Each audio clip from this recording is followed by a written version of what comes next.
반갑습니다. 한 주간을 시작하는 월요일입니다. 블레셋과의 전쟁에서 결과적으로는 승리하였지만 전술적으로나 영적으로는 매우 뒤죽박죽이 되고 말았던 상황이었습니다. 블레셋과의 전쟁에서 승리한 것 같은데 사울은 이스라엘 백성들에게 단식령을 내렸고 요나단은 이를 어기는 결과가 되고 말았습니다. 승리한 이스라엘은 서로 아주 불편한 마무리가 되는 것으로 보입니다.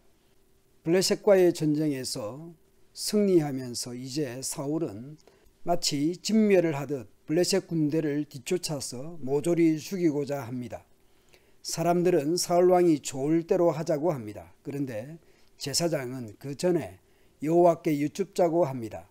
그래서 사울이 하나님께 여쭈었습니다. 블레셋 사람을 뒤쫓아 내려가도 되겠습니까? 주께서 그들을 우리 이스라엘의 손에 넘겨주시겠습니까? 그러나 하나님은 그날 사울에게 아무 대답도 하지 않으셨습니다. 왜입니까? 사울은 그 원인, 그 책임을 찾게 됩니다. 주께서 우리에게 응답하지 않으시니 군 지휘관은 모두 앞으로 나오느라.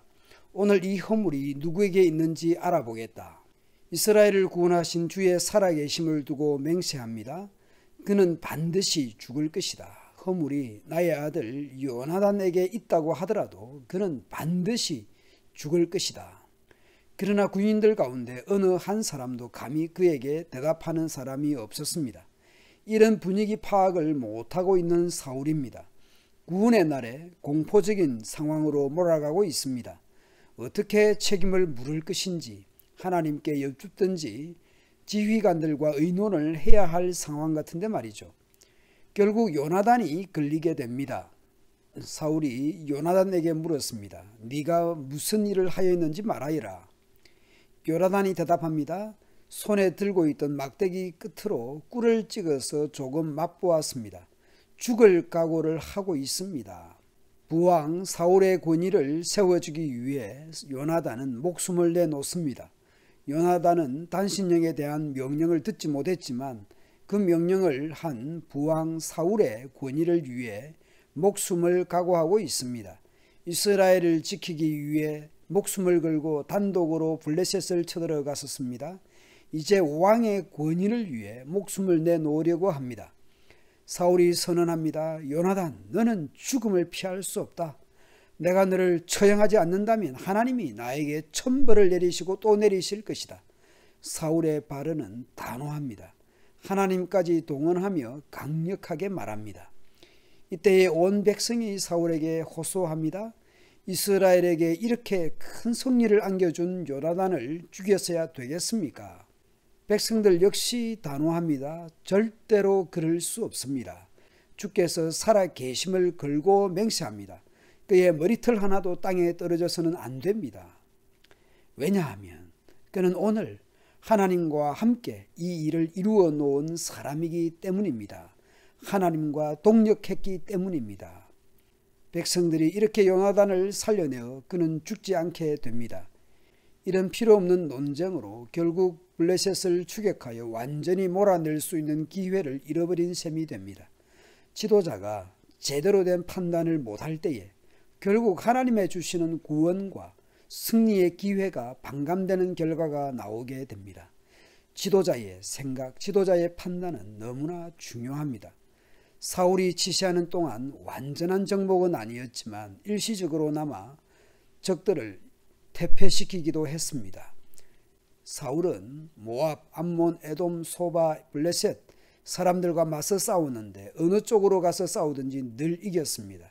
그는 아말렉까지 쳐서 용맹을 떨쳤습니다. 이렇게 그는 침략자들에게서 이스라엘을 건져내었습니다.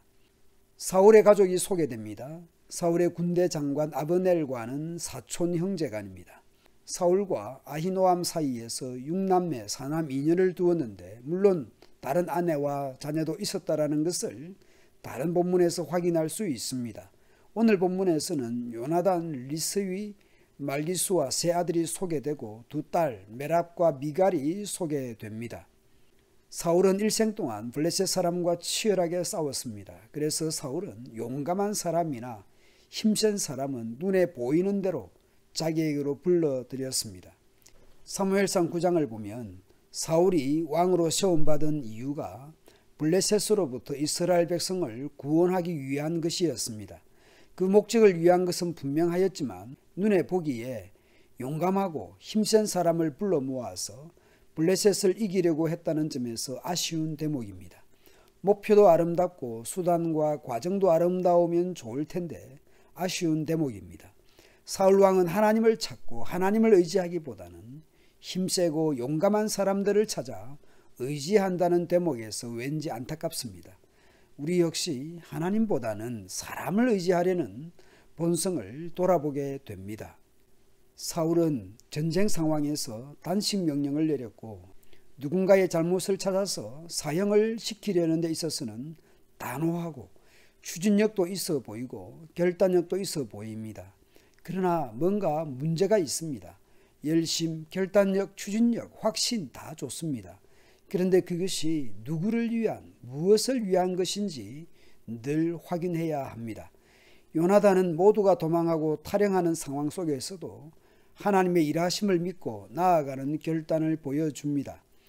요나단의 결단은 하나님의 일하심을 믿는 것이었고 나라를 구하는 일이기도 했습니다. 하나님의 구원을 이루는 결단이었고 열심이었습니다. 그러나 사울은 단식 선언을 할 상황도 아니었지만 그것을 하나님께 묻지도 않았습니다.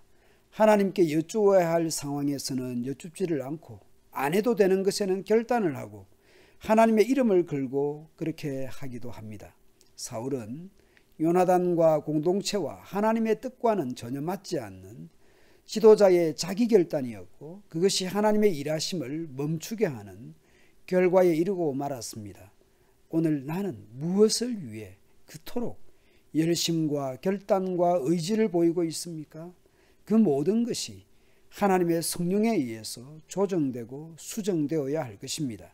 오늘 우리의 삶의 자리에서 나를 위한 것이 아니라 정말 하나님의 구원을 위한 하나님의 뜻을 이루어가는 우리의 목표와 우리의 과정들이 되어야 하겠습니다. 감사합니다.